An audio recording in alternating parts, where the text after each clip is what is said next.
This is a disclaimer, an invitation to listen beyond the words.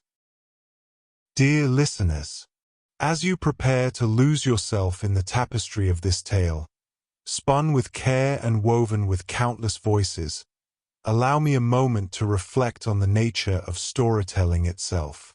Words, like wayward stars, often shine with unpredictable brilliance.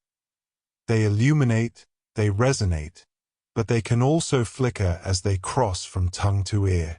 In this telling, where the art of the spoken word meets the boundless intricacies of language, there may be an occasional note that rings unexpected, a pronunciation shaped by a performer's unique cadence, a name rendered slightly different than imagined, a rhythm that dances to its own tune. These moments are not flaws, but gentle reminders of the heart behind the performance, breathing life into the story in its own vivid way. Rather than distractions, consider them the creases in an ancient map, the character of a voice etched with the echoes of the world it seeks to bring alive. They are the marks of a tale well told, alive with the imperfections that makes human. Lean into the magic, allow the story to wash over you, and trust that, no matter the shape of each word, the soul of the journey remains unchanged. Your willingness to listen with an open heart is the truest magic of all. The Memoirs of Sherlock Holmes. The Yellow Face by Sir Arthur Conan Doyle. In publishing these short sketches based upon the numerous cases in which my companion's singular gifts have made us the listeners to, and eventually the actors in, some strange drama, it is only natural that I should dwell rather upon his successes than upon his failures. And this not so much for the sake of his reputation, for, indeed, it was when he was at his wit's end that his energy and his versatility were most admirable, but because where he failed it happened too often that no one else succeeded, and that the tale was left forever without a conclusion. Now and again, however, it chanced that even when he erred, the truth was still discovered. I have noted of some half-dozen cases of the kind, of which the affair of the second stain and that which I am now about to recount are the two which present the strongest features of interest. Sherlock Holmes was a man who seldom took exercise for exercise's sake. Few men were capable of greater muscular effort, and he was undoubtedly one of the finest boxers of his weight that I have ever seen. But he looked upon aimless bodily exertion as a waste of energy, and he seldom bestirred himself save when there was some professional object to be served. Then he was absolutely untiring and indefatigable. That he should have kept himself in training under such circumstances is remarkable, but his diet was usually of the sparest, and his habits were simple to the verge of austerity. Save for the occasional use of cocaine, he had no vices, and he only turned to the drug as a protest against the monotony of existence when cases were scanty and the papers uninteresting. One day in early spring he had so far relaxed as to go for a walk with me in the park, where the first faint shoots of green were breaking out upon the elms, and the sticky spearheads of the chestnuts were just beginning to burst into their fivefold leaves. For 2 hours we rambled about together, in silence for the most part, as befits two men who know each other intimately. It was nearly 5 before we were back in Baker Street once more. "Beg pardon, sir," said our page boy, as he opened the door. "There's been a gentleman here asking for you, sir." Holmes glanced reproachfully at me. "So much for afternoon walks," said he. "Has this gentleman gone, then?" "Yes, sir." "Didn't you ask him in?" "Yes, sir. He came in." "How long did he wait?" "Half an hour, sir. He was a very restless gentleman, sir, walking and stamping all the time he was here. I was waiting outside the door, sir, and I could hear him. At last he outs into the passage, and he cries, 'Is that man never going to come?' Those were his very words, sir. 'You'll only need to wait a little longer,' says I. 'Then I'll wait in the open air, for I feel half choked,' says he. 'I'll be back before long.' And with that he ups and he outs, and all I could say wouldn't hold him back. Well, well, you did your best, said Holmes, as we walked into our room. It's very annoying, though, Watson. I was badly in need of a case, and this looks, from the man's impatience, as if it were of importance. Hello. That's not your pipe on the table. He must have left his behind him. A nice old briar with a good long stem of what the tobacconists call amber. I wonder how many real amber mouthpieces there are in London. Some people think that a fly in it is a sign. Well, he must have been disturbed in his mind to leave a pipe behind him which he evidently values highly. How do you know that he values it highly? I asked. Well, I should put the original cost of the pipe at 7 and 6pence. Now it has, you see, been twice mended, once in the wooden stem and once in the amber. Each of these mends, done, as you observe, with silver bands, must have cost more than the pipe did originally. The man must value the pipe highly when he prefers to patch it up rather than buy a new one with the same money. Anything else? I asked, for Holmes was turning the pipe about in his hand, and staring at it in his peculiar pensive way. He held it up and tapped on it with his long, thin forefinger, as a professor might who was lecturing on a bone. Pipes are occasionally of extraordinary interest, said he. Nothing has more individuality, save perhaps watches and bootlaces. The indications here, however, are neither very marked nor very important. The owner is obviously a muscular man, left-handed, with an excellent set of teeth, careless in his habits, and with no need to practice economy. My friend threw out the information in a very offhand way, but I saw that he cocked his eye at me to see if I had followed his reasoning. You think a man must be well-to-do if he smokes a 7-shilling pipe, said I. This is Grosvenor mixture at 8pence an ounce, Holmes answered, knocking a little out on his palm. As he might get an excellent smoke for half the price, he has no need to practice economy. And the other points? He has been in the habit of lighting his pipe at lamps and gas jets. You can see that it is quite charred all down one side. Of course a match could not have done that. Why should a man hold a match to the side of his pipe? But you cannot light it at a lamp without getting the bowl charred. And it is all on the right side of the pipe. From that I gather that he is a left-handed man. You hold your own pipe to the lamp, and see how naturally you, being right-hand, hold the left side to the flame. You might do it once the other way, but not as a constancy. This has always been held so. Then he has bitten through his amber. It takes a muscular, energetic fellow, and one with a good set of teeth, to do that. But if I am not mistaken, I hear him upon the stair, so we shall have something more interesting than his pipe to study. An instant later our door opened, and a tall young man entered the room. He was well but quietly dressed in a dark grey suit, and carried a brown wide-awake in his hand. I should have put him at about 30, though he was really some years older. I beg your pardon, said he, with some embarrassment. I suppose I should have knocked. Yes, of course I should have knocked. The fact is that I am a little upset, and you must put it all down to that. He passed his hand over his forehead like a man who is half-dazed, and then fell rather than sat down upon a chair. I can see that you have not slept for a night or two, said Holmes, in his easy, genial way. That tries a man's nerves more than work, and more even than pleasure. May I ask how I can help you?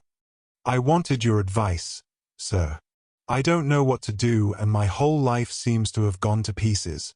You wish to employ me as a consulting detective. Not that only. I want your opinion as a judicious man, as a man of the world. I want to know what I ought to do next. I hope to God you'll be able to tell me. He spoke in little, sharp, jerky outbursts, and it seemed to me that to speak at all was very painful to him, and that his will all through was overriding his inclinations. It's a very delicate thing, said he. One does not like to speak of one's domestic affairs to strangers. It seems dreadful to discuss the conduct of one's wife with two men whom I have never seen before. It's horrible to have to do it. But I've got to the end of my tether, and I must have advice. My dear Mr. Grant Munro, began Holmes. Our visitor sprang from his chair. What? He cried. You know my name? If you wish to preserve your incognito, said Holmes, smiling, I would suggest that you cease to write your name upon the lining of your hat, or else that you turn the crown towards the person whom you are addressing.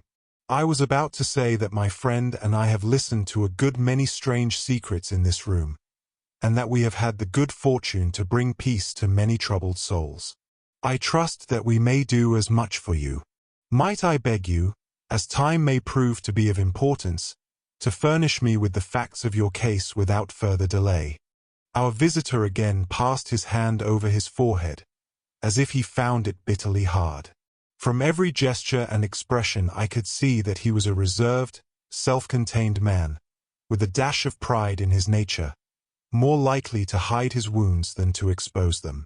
Then suddenly, with a fierce gesture of his closed hand, like one who throws reserve to the winds, he began. The facts are these, Mr. Holmes, said he. I am a married man, and have been so for 3 years. During that time my wife and I have loved each other as fondly and lived as happily as any two that ever were joined.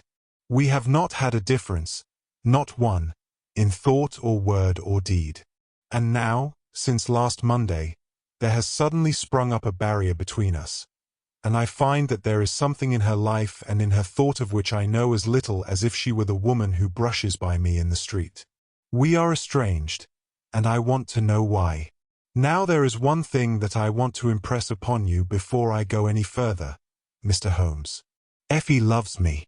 Don't let there be any mistake about that. She loves me with her whole heart and soul, and never more than now. I know it. I feel it.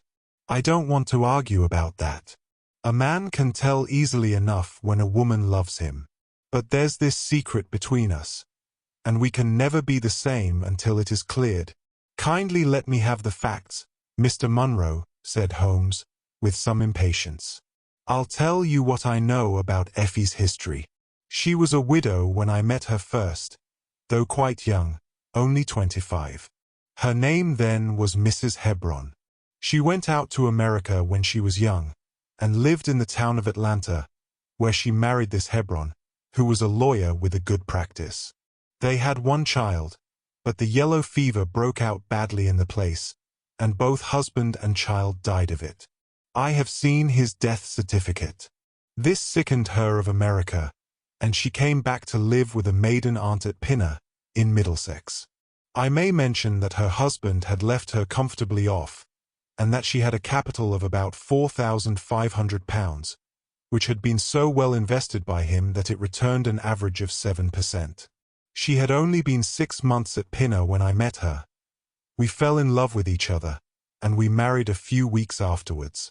I am a hop merchant myself, and as I have an income of 700 or 800, we found ourselves comfortably off, and took a nice £80 a year villa at Norbury. Our little place was very countrified, considering that it is so close to town.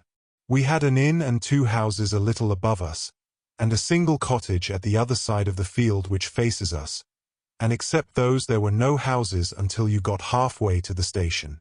My business took me into town at certain seasons, but in summer I had less to do, and then in our country home my wife and I were just as happy as could be wished. I tell you that there never was a shadow between us until this accursed affair began.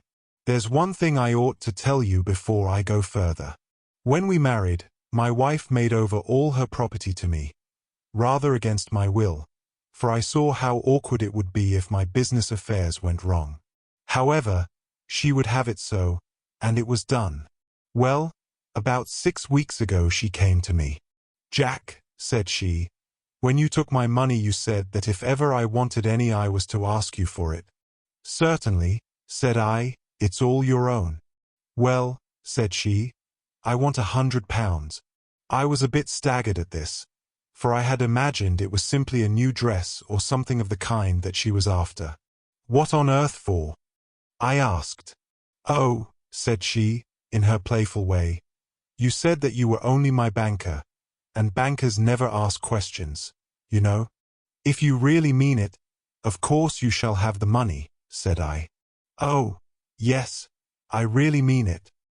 And you won't tell me what you want it for?" "Someday, perhaps, but not just at present, Jack." So I had to be content with that, though it was the first time that there had ever been any secret between us. I gave her a check, and I never thought any more of the matter. It may have nothing to do with what came afterwards, but I thought it only right to mention it. "Well, I told you just now that there is a cottage not far from our house. There is just a field between us, but to reach it you have to go along the road and then turn down a lane.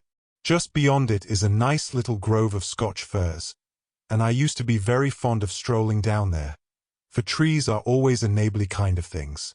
The cottage had been standing empty this 8 months, and it was a pity, for it was a pretty 2-storied place, with an old-fashioned porch and honeysuckle about it. I have stood many a time and thought what a neat little homestead it would make. Well, last Monday evening I was taking a stroll down that way, when I met an empty van coming up the lane, and saw a pile of carpets and things lying about on the grass plot beside the porch. It was clear that the cottage had at last been let. I walked past it, and wondered what sort of folk they were who had come to live so near us. And as I looked I suddenly became aware that a face was watching me out of one of the upper windows. I don't know what there was about that face, Mr. Holmes, but it seemed to send a chill right down my back. I was some little way off, so that I could not make out the features, but there was something unnatural and inhuman about the face. That was the impression that I had, and I moved quickly forwards to get a nearer view of the person who was watching me. But as I did so the face suddenly disappeared, so suddenly that it seemed to have been plucked away into the darkness of the room. I stood for 5 minutes thinking the business over, and trying to analyze my impressions. I could not tell if the face were that of a man or a woman. It had been too far from me for that. But its color was what had impressed me most. It was of a livid chalky white, and with something set and rigid about it which was shockingly unnatural. So disturbed was I that I determined to see a little more of the new inmates of the cottage. I approached and knocked at the door, which was instantly opened by a tall, gaunt woman with a harsh, forbidding face. "What may you be wanting?" she asked, in a northern accent. "I am your neighbor over yonder," said I, nodding towards my house. "I see that you have only just moved in, so I thought that if I could be of any help to you in any." "We'll just ask ye when we want ye," said she, and shut the door in my face. Annoyed at the churlish rebuff, I turned my back and walked home. All evening, though I tried to think of other things, my mind would still turn to the apparition at the window and the rudeness of the woman. I determined to say nothing about the former to my wife, for she is a nervous, highly strung woman, and I had no wish that she would share the unpleasant impression which had been produced upon myself. I remarked to her, however, before I fell asleep, that the cottage was now occupied, to which she returned no reply. I am usually an extremely sound sleeper. It has been a standing jest in the family that nothing could ever wake me during the night. And yet somehow on that particular night, whether it may have been the slight excitement produced by my little adventure or not I know not, but I slept much more lightly than usual. Half in my dreams I was dimly conscious that something was going on in the room, and gradually became aware that my wife had dressed herself and was slipping on her mantle and her bonnet. My lips were parted to murmur out some sleepy words of surprise or remonstrance at this untimely preparation, when suddenly my half-opened eyes fell upon her face, illuminated by the candlelight, and astonishment held me dumb. She wore an expression such as I had never seen before, such as I should have thought her incapable of assuming. She was deadly pale and breathing fast, glancing furtively towards the bed as she fastened her mantle, to see if she had disturbed me. Then, thinking that I was still asleep, she slipped noiselessly from the room, and an instant later I heard a sharp creaking which could only come from the hinges of the front door. I sat up in bed and rapped my knuckles against the rail to make certain that I was truly awake. Then I took my watch from under the pillow. It was 3 in the morning. What on this earth could my wife be doing out on the country road at 3 in the morning? I had sat for about 20 minutes turning the thing over in my mind and trying to find some possible explanation. The more I thought, the more extraordinary and inexplicable did it appear. I was still puzzling over it when I heard the door gently close again, and her footsteps coming up the stairs. "Where in the world have you been, Effie?" I asked as she entered. She gave a violent start and a kind of gasping cry when I spoke, and that cry and start troubled me more than all the rest, for there was something indescribably guilty about them. My wife had always been a woman of a frank, open nature, and it gave me a chill to see her slinking into her own room, and crying out and wincing when her own husband spoke to her. "You awake, Jack?" she cried, with a nervous laugh. "Why? I thought that nothing could awake you. Where have you been?" I asked, more sternly. "I don't wonder that you are surprised," said she, and I could see that her fingers were trembling as she undid the fastenings of her mantle. "Why, I never remember having done such a thing in my life before. The fact is that I felt as though I were choking, and had a perfect longing for a breath of fresh air. I really think that I should have fainted if I had not gone out. I stood at the door for a few minutes, and now I am quite myself again." All the time that she was telling me this story she never once looked in my direction, and her voice was quite unlike her usual tones. It was evident to me that she was saying what was false. I said nothing in reply, but turned my face to the wall, sick at heart, with my mind filled with 1,000 venomous doubts and suspicions. What was it that my wife was concealing from me? Where had she been during that strange expedition? I felt that I should have no peace until I knew, and yet I shrank from asking her again after once she had told me what was false. All the rest of the night I tossed and tumbled, framing theory after theory, each more unlikely than the last.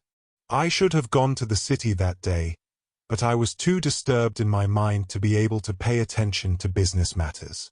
My wife seemed to be as upset as myself, and I could see from the little questioning glances which she kept shooting at me that she understood that I disbelieved her statement, and that she was at her wit's end what to do. We hardly exchanged a word during breakfast, and immediately afterwards I went out for a walk, that I might think the matter out in the fresh morning air. I went as far as the Crystal Palace, spent an hour in the grounds, and was back in Norbury by 1 o'clock. It happened that my way took me past the cottage, and I stopped for an instant to look at the windows, and to see if I could catch a glimpse of the strange face which had looked out at me on the day before. As I stood there, imagine my surprise, Mr. Holmes, when the door suddenly opened and my wife walked out.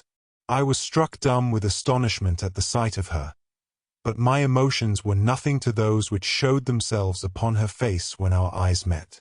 She seemed for an instant to wish to shrink back inside the house again, and then, seeing how useless all concealment must be, she came forward, with a very white face and frightened eyes which belied the smile upon her lips.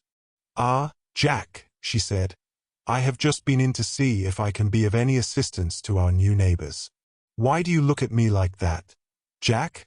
You are not angry with me?" "So," said I, "this is where you went during the night." "What do you mean?" she cried. "You came here. I am sure of it. Who are these people, that you should visit them at such an hour? I have not been here before. How can you tell me what you know is false?" I cried. "Your very voice changes as you speak. When have I ever had a secret from you? I shall enter that cottage, and I shall probe the matter to the bottom." "No, no, Jack, for God's sake," she gasped, in uncontrollable emotion. Then, as I approached the door, she seized my sleeve and pulled me back with convulsive strength. "I implore you not to do this, Jack," she cried. "I swear that I will tell you everything some day, but nothing but misery can come of it if you enter that cottage." Then, as I tried to shake her off, she clung to me in a frenzy of entreaty. "Trust me, Jack," she cried. "Trust me only this once. You will never have cause to regret it. You know that I would not have a secret from you if it were not for your own sake. Our whole lives are at stake in this. If you come home with me, all will be well. If you force your way into that cottage, all is over between us." There was such earnestness, such despair, in her manner that her words arrested me, and I stood irresolute before the door. "I will trust you on one condition, and on one condition only," said I at last. "It is that this mystery comes to an end from now. You are at liberty to preserve your secret, but you must promise me that there shall be no more nightly visits, no more doings which are kept from my knowledge. I am willing to forget those which are past if you will promise that there shall be no more in the future." "I was sure that you would trust me," she cried, with a great sigh of relief. "It shall be just as you wish. Come away. Oh, come away up to the house." Still pulling at my sleeve, she led me away from the cottage. As we went I glanced back, and there was that yellow livid face watching us out of the upper window. What link could there be between that creature and my wife?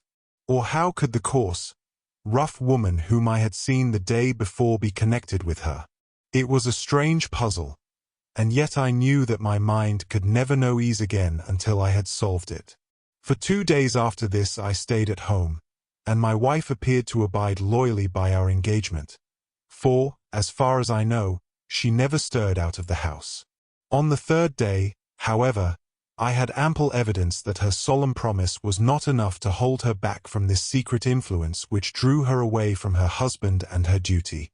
I had gone into town on that day, but I returned by the 2.40 instead of the 3.36, which is my usual train. As I entered the house, the maid ran into the hall with a startled face. "Where is your mistress?"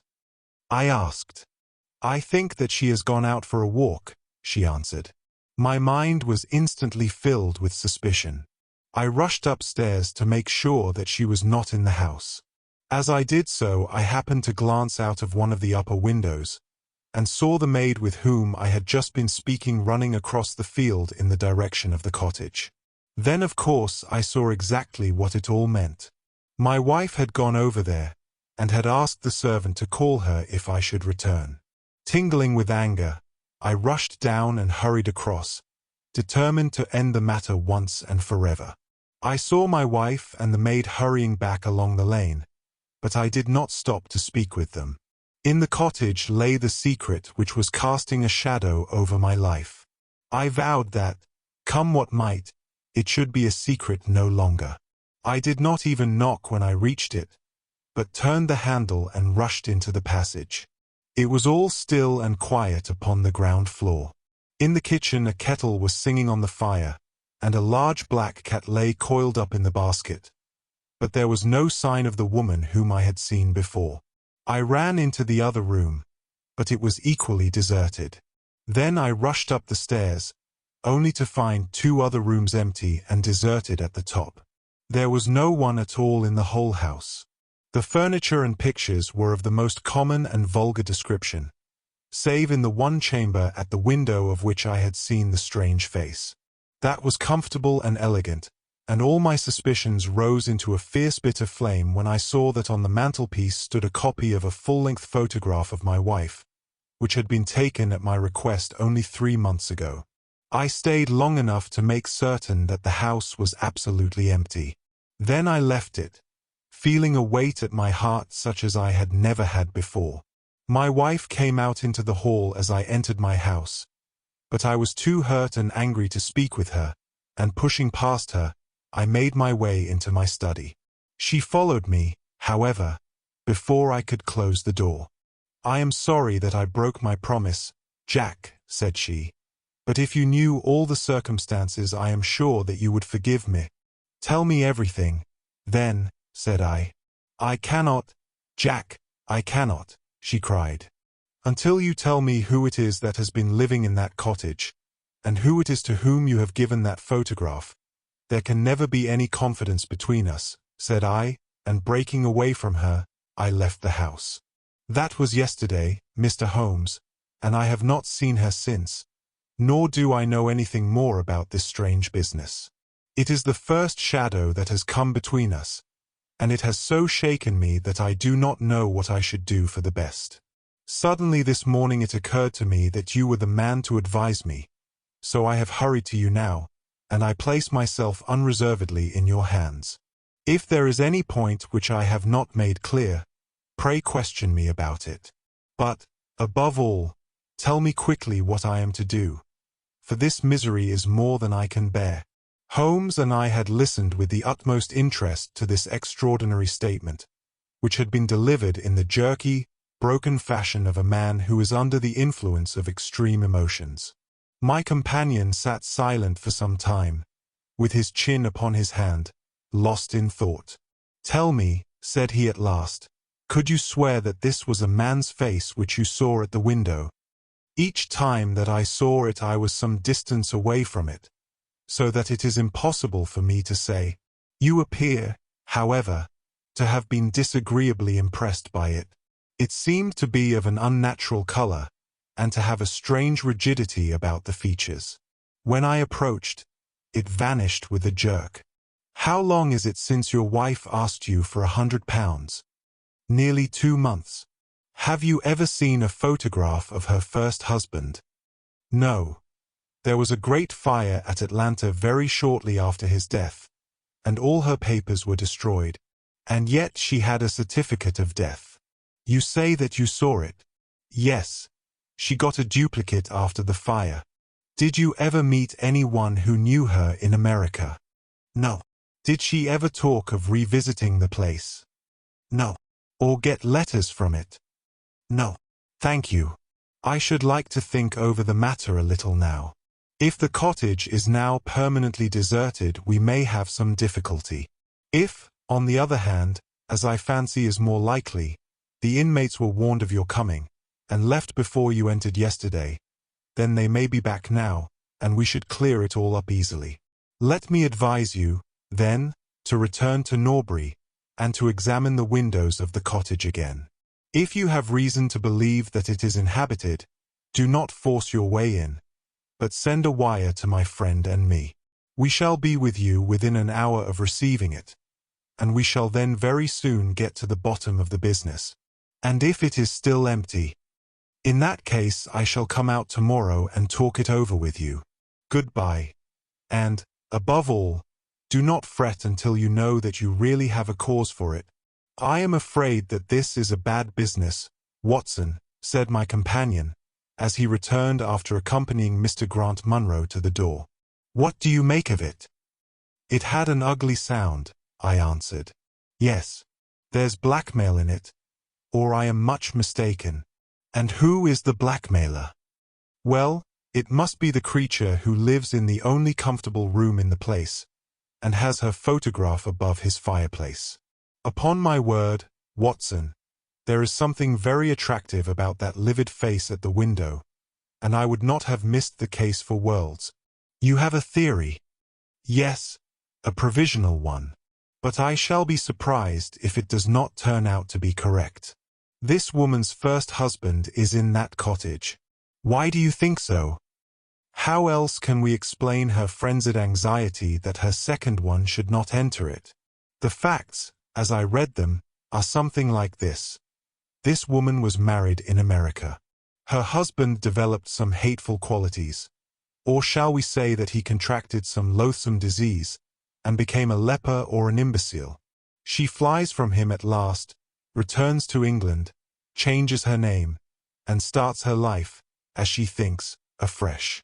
She has been married 3 years, and believes that her position is quite secure, having shown her husband the death certificate of some man whose name she has assumed, when suddenly her whereabouts is discovered by her first husband, or, we may suppose, by some unscrupulous woman who has attached herself to the invalid. They write to the wife, and threaten to come and expose her. She asks for £100, and endeavours to buy them off. They come in spite of it, and when the husband mentions casually to the wife that there are newcomers in the cottage, she knows in some way that they are her pursuers. She waits until her husband is asleep, and then she rushes down to endeavor to persuade them to leave her in peace. Having no success, she goes again next morning, and her husband meets her, as he has told us, as she comes out. She promises him then not to go there again, but 2 days afterwards the hope of getting rid of those dreadful neighbors was too strong for her, and she made another attempt, taking down with her the photograph which had probably been demanded from her.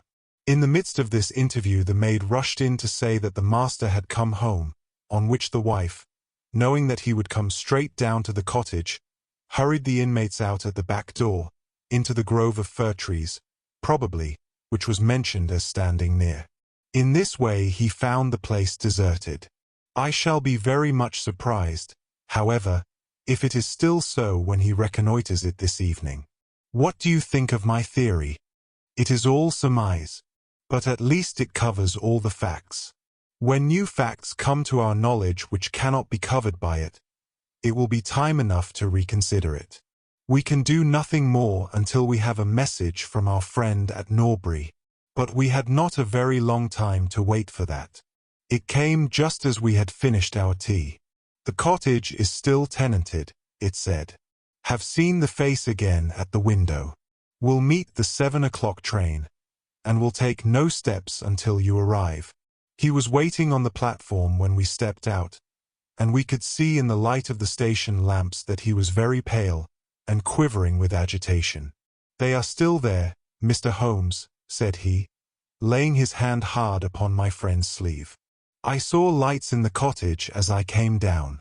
We shall settle it now once and for all. What is your plan, then? Asked Holmes, as he walked down the dark tree-lined road. I am going to force my way in and see for myself who is in the house. I wish you both to be there as witnesses. You are quite determined to do this, in spite of your wife's warning that it is better that you should not solve the mystery. Yes, I am determined. Well, I think that you are in the right. Any truth is better than indefinite doubt. We had better go up at once. Of course, legally, we are putting ourselves hopelessly in the wrong. But I think that it is worth it. It was a very dark night, and a thin rain began to fall as we turned from the high road into a narrow lane, deeply rutted, with hedges on either side. Mr. Grant Munro pushed impatiently forward, however, and we stumbled after him as best we could. There are the lights of my house, he murmured, pointing to a glimmer among the trees. And here is the cottage which I am going to enter. We turned a corner in the lane as he spoke, and there was the building close beside us. A yellow bar falling across the black foreground showed that the door was not quite closed, and one window in the upper story was brightly illuminated. As we looked, we saw a dark blur moving across the blind. There is that creature, cried Grant Munro. You can see for yourselves that someone is there. Now follow me, and we shall soon know all. We approached the door, but suddenly a woman appeared out of the shadow and stood in the golden track of the lamplight. I could not see her face in the darkness, but her arms were thrown out in an attitude of entreaty. For God's sake, don't Jack, she cried. I had a presentiment that you would come this evening. Think better of it, dear. Trust me again, and you will never have cause to regret it. I have trusted you too long, Effie, he cried, sternly. Leave go of me. I must pass you. My friends and I are going to settle this matter once and forever. He pushed her to one side, and we followed closely after him. As he threw the door open, an old woman ran out in front of him and tried to bar his passage, but he thrust her back, and an instant afterwards we were all upon the stairs. Grant Munro rushed into the lighted room at the top, and we entered at his heels. It was a cozy, well-furnished apartment, with 2 candles burning upon the table and 2 upon the mantelpiece. In the corner, stooping over a desk, there sat what appeared to be a little girl. Her face was turned away as we entered, but we could see that she was dressed in a red frock, and that she had long white gloves on. As she whisked round to us, I gave a cry of surprise and horror. The face which she turned towards us was of the strangest livid tint, and the features were absolutely devoid of any expression. An instant later the mystery was explained. Holmes, with a laugh, passed his hand behind the child's ear. A mask peeled off from her countenance, and there was a little coal-black negress, with all her white teeth flashing in amusement at our amazed faces. I burst out laughing, out of sympathy with her merriment. But Grant Munro stood staring, with his hand clutching his throat. "My God!" he cried. "What can be the meaning of this?" "I will tell you the meaning of it," cried the lady, sweeping into the room with a proud, set face. "You have forced me, against my own judgment, to tell you, and now we must both make the best of it. My husband died at Atlanta. My child survived." "Your child?" She drew a large silver locket from her bosom. "You have never seen this open." I understood that it did not open. She touched a spring, and the front hinged back. There was a portrait within of a man strikingly handsome and intelligent-looking, but bearing unmistakable signs upon his features of his African descent. "That is John Hebron, of Atlanta," said the lady, "and a nobler man never walked the earth. I cut myself off from my race in order to wed him, but never once while he lived did I for an instant regret it. It was our misfortune that our only child took after his people rather than mine. It is often so in such matches, and little Lucy is darker far than ever her father was. But dark or fair, she is my own dear little girlie, and her mother's pet." The little creature ran across at the words and nestled up against the lady's dress. "When I left her in America," she continued, "it was only because her health was weak, and the change might have done her harm. She was given to the care of a faithful Scotch woman who had once been our servant. Never for an instant did I dream of disowning her as my child. But when chance threw you in my way, Jack, and I learned to love you, I feared to tell you about my child. God forgive me, I feared that I should lose you, and I had not the courage to tell you. I had to choose between you, and in my weakness I turned away from my own little girl. For 3 years I have kept her existence a secret from you, but I heard from the nurse, and I knew that all was well with her. At last, however, there came an overwhelming desire to see the child once more. I struggled against it, but in vain. Though I knew the danger, I determined to have the child over, if it were but for a few weeks. I sent £100 to the nurse, and I gave her instructions about this cottage, so that she might come as a neighbor, without my appearing to be in any way connected with her. I pushed my precautions so far as to order her to keep the child in the house during the daytime, and to cover up her little face and hands so that even those who might see her at the window should not gossip about there being a black child in the neighborhood. If I had been less cautious, I might have been more wise, but I was half crazy with fear that you should learn the truth. It was you who told me first that the cottage was occupied. I should have waited for the morning, but I could not sleep for excitement, and so at last I slipped out, knowing how difficult it is to awake you. But you saw me go, and that was the beginning of my troubles. Next day you had my secret at your mercy, but you nobly refrained from pursuing your advantage. 3 days later, however, the nurse and child only just escaped from the back door as you rushed in at the front one. And now tonight you at last know all, and I ask you what is to become of us, my child and me." She clasped her hands and waited for an answer. It was a long 10 minutes before Grant Munro broke the silence, and when his answer came it was one of which I love to think. He lifted the little child, kissed her, and then, still carrying her, he held his other hand out to his wife and turned towards the door.